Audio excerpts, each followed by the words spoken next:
Number 5. It is often said that most salaried work in present-day society is alienating.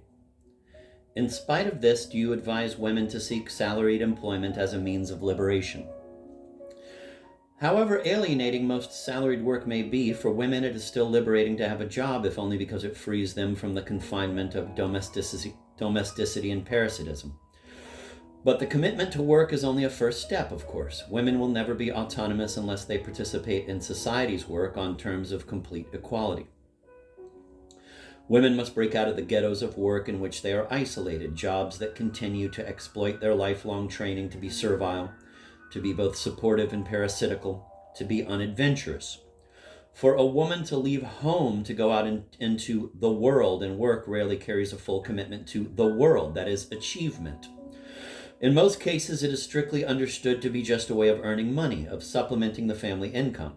Women fill very few corporate or political posts and contribute only a tiny contingent to the liberal professions, apart from teaching. Except in communist countries, they are virtually barred from jobs that involve an expert, intimate relation to machines or an aggressive use of the body, or that carry any physical danger or sense of adventure, or that directly compete with, instead of support, what men do. Besides being less well paid, most employment available to women has a low ceiling of advancement and gives meager outlet to normal wishes to be active and to make decisions. The result of these prejudices is that virtually all outstanding work by women in capitalist countries has been voluntary. For few women can stand up to the disapproval unleashed when they deviate from the stereotypes of, quote, feminine, end of quote, submissiveness and illogicality. Thus, it is disparaging to describe a woman as ambitious or tough or intellectual, and she will be called castrating for behavior that would be viewed in a man as normal or even commendable aggressiveness.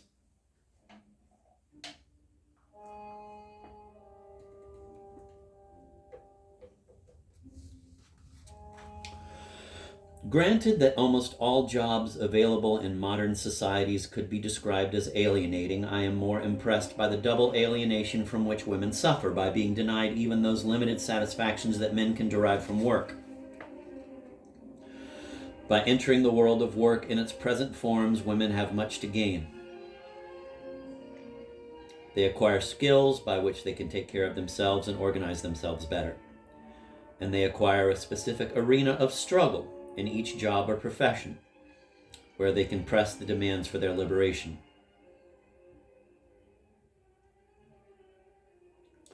These demands must go beyond equality, as that may be achieved between individuals and the work situations to which women are admitted. Far more important than getting the same pay for the same work, though that minimal liberal demand has not yet been met in any country in the world, including China, is breaking down the sex stereotyping according to which the world of work is organized.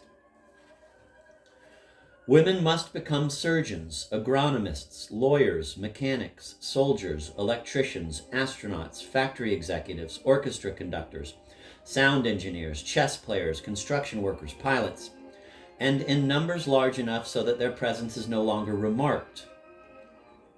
When women become the vast majority doing a job formerly monopolized by men, as in the medical profession in the Soviet Union, the challenge to sex stereotyping is much slighter. The result is that the hitherto masculine role of doctor has become a feminine role.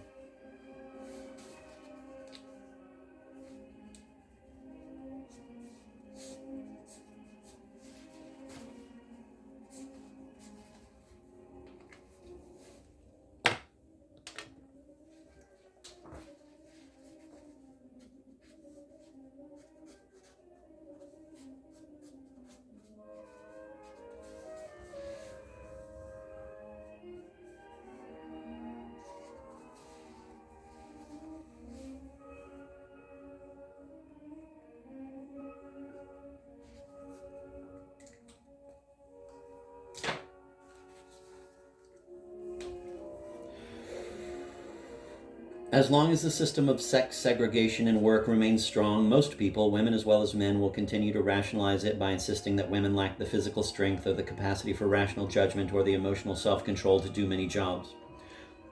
As that system weakens, women will get more competent, and when they are not merely tolerated in, but expected to perform the jobs from which they are now barred, large numbers of women will in fact be able to do them.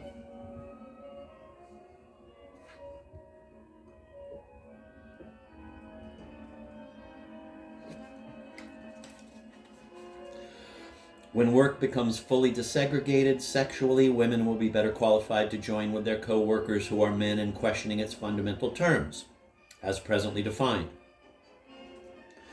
The bureaucratic style in which work in modern society is laid out must be redesigned to provide more democratic, decentralized ways of planning and making decisions. Most important of all, the very ideal of productivity and consumership must be challenged.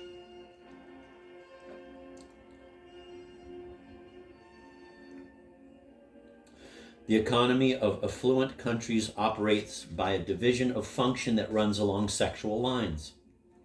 Men are defined as producers and tool users, while women and adolescents are defined principally as consumers.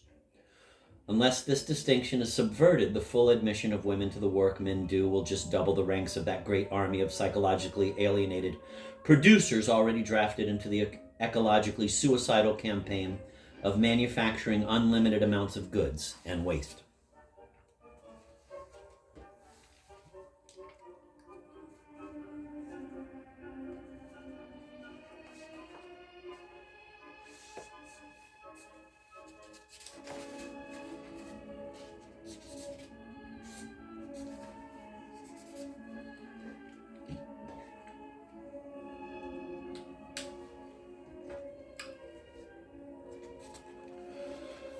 I'm going to reread that paragraph. When work becomes fully desegregated sexually, women will be better qualified to join their co-workers who are men in questioning its fundamental terms, as presently defined. The bureaucratic style in which work in modern society is laid out must be redesigned to provide more democratic, decentralized ways of planning and making decisions. Most important of all, the very ideal of productivity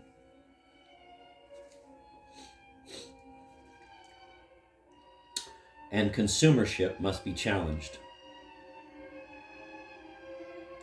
The economy of affluent countries operates by a division of function that runs along sexual lines. Men are defined as producers and tool users, while women and adolescents are defined principally as consumers.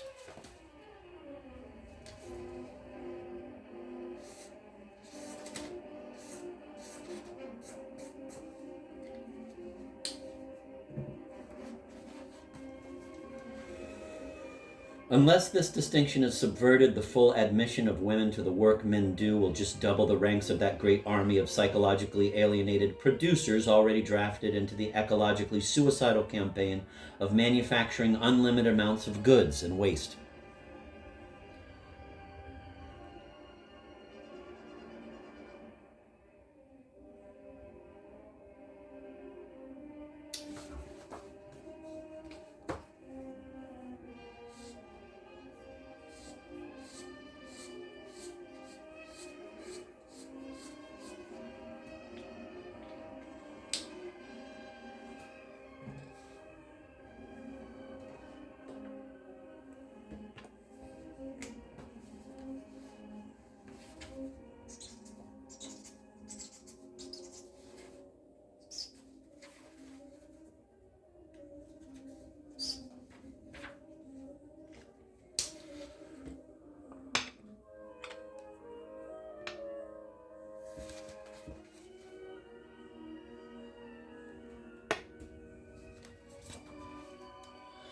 The rethinking about work that inevitably must take place could well be done by the presently existing elites. And women may find that men have made the key decisions without them. The new structures of work to be devised in the next 2 decades, part of whose character will be determined by the need to have much less work of many kinds,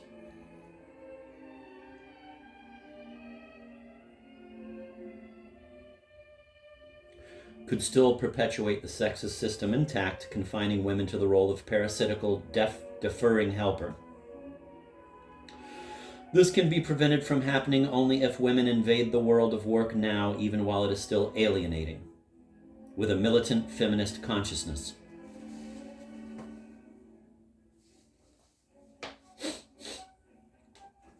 Number 6. In what way do you envisage the struggle for women's liberation? A, in the framework of a revolutionary political organization, or B, exclusively in the women's movement?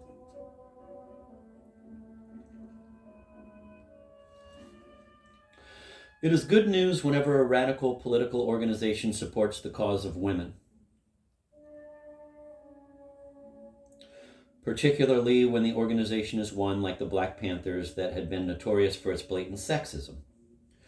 But I am not optimistic about the long-term benefits of such support. The alliance seems more natural than it really is. Revolutionary struggle usually does tend to enfranchise women as historical agents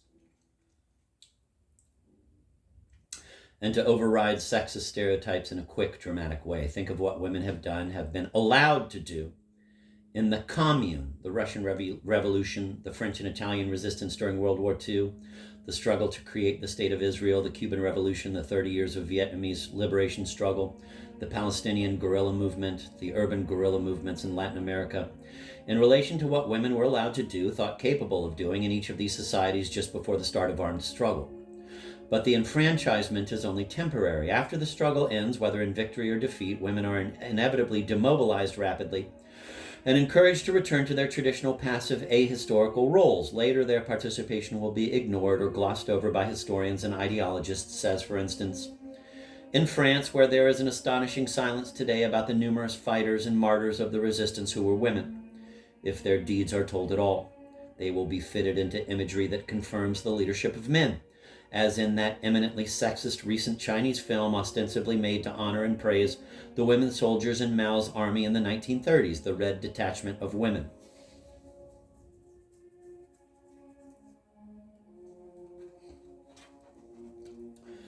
To break radically with sexual stereotypes, even if just temporarily, seems to come easily to political radicals only when they engage in insurrection.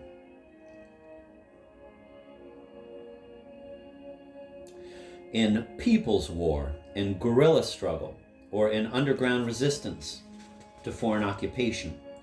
In situations that fall short of military-type urgency, the treatment of women in radical political organizations is in fact anything but exemplary. Despite their often proclaimed feminist views, the internal life of almost all radical organizations, in or out of power, from the official communist parties to the New Left and semi-anarchist groups active since the 1960s, uncritically condones and promotes all sorts of sexist habits.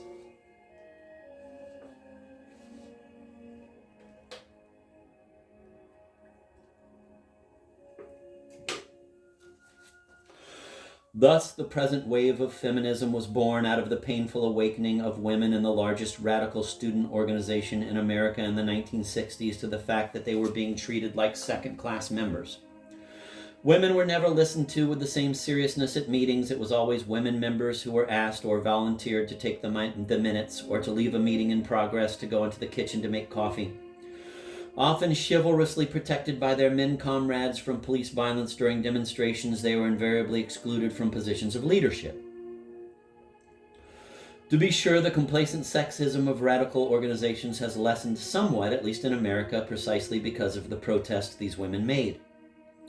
At first only an isolated, ridiculed minority, they heralded a new level of consciousness on the part of many women, which, having started in America, is now belatedly spreading, though in a tamer and more limited way, to Western Europe. In the 1970s, women seeking to liberate themselves and other women can find more allies than ever among radical men.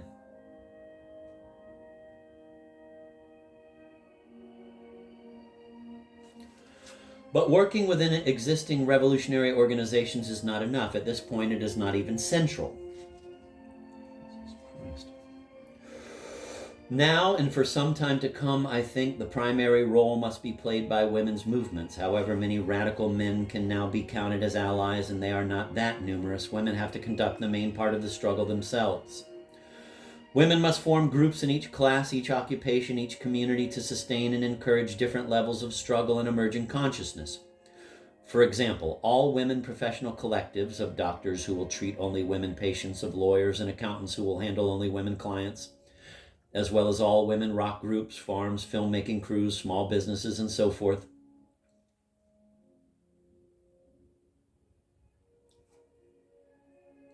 Politically, women will not find a militant voice until they organize in groups which they lead, just as blacks did not find their true political militancy as long as they were represented mainly by integrated organizations, which meant in practice being led by benevolent, well-educated liberal whites. One of the purposes of political action is to educate those who stage the action. At the present point of women's political underdevelopment, working with men, even sympathetic men, slows down the process by which women learn how to be politically mature.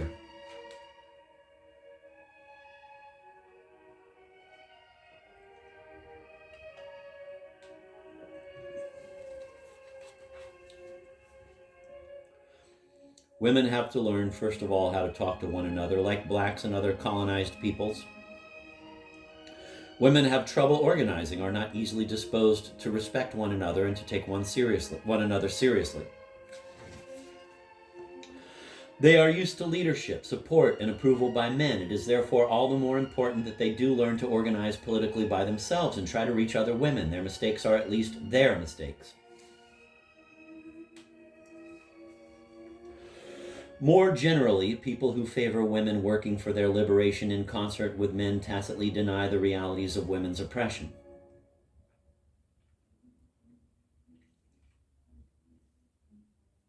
Such a policy ensures that all struggle on behalf of women will be moderate and ultimately co-optable.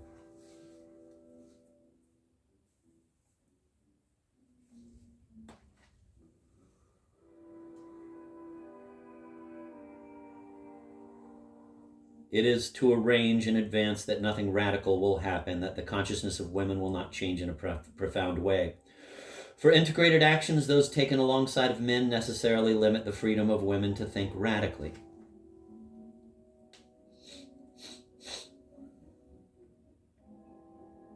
The sole chance women have to effect that deep change in their consciousness required for their liberation is by organizing separately.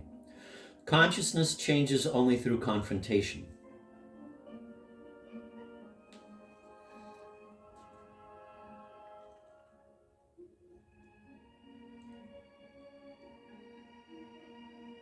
In situations in which appeasement is not possible.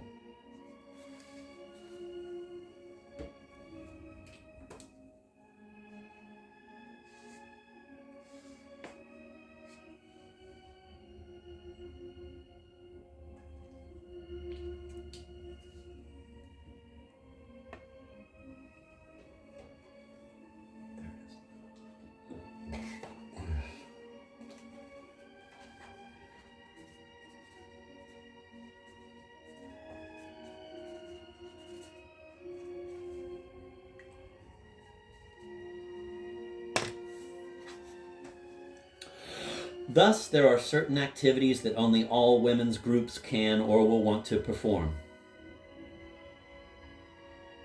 Only groups composed entirely of women will be diversified enough in their tactics.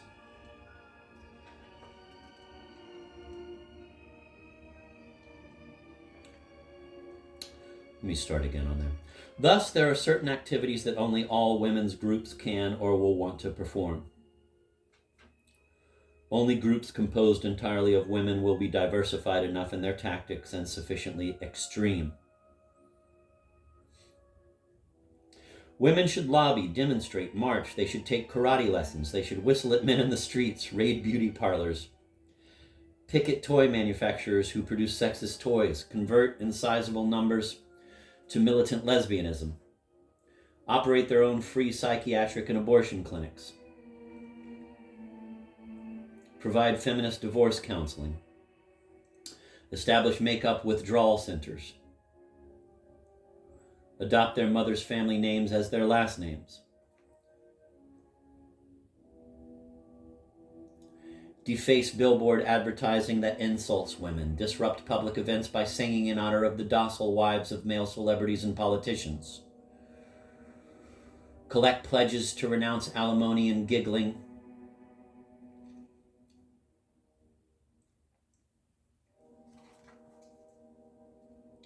bring lawsuits for defamation against the mass circulation women's magazines,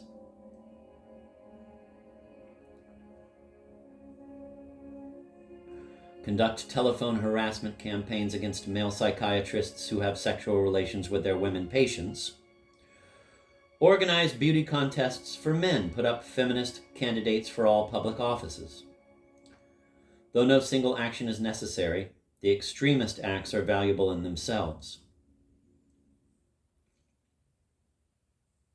because they help women to raise their own consciousness. And however much people claim to be shocked or put off by such acts, their rhetoric does have a positive effect upon the silent majority. Performed by even a small minority, this guerrilla theater forces millions to become defensive about hitherto barely conscious sexist attitudes, accustoming them to the idea that these attitudes are at least not self-evident. I do not exclude the utility of real guerrilla violence as well.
Undeterred by the fear of confirming sexist cliches, e.g., women as creatures of emotion and capable of being detached, objective, militant groups must commit themselves to behavior that does violate the stereotypes of femininity.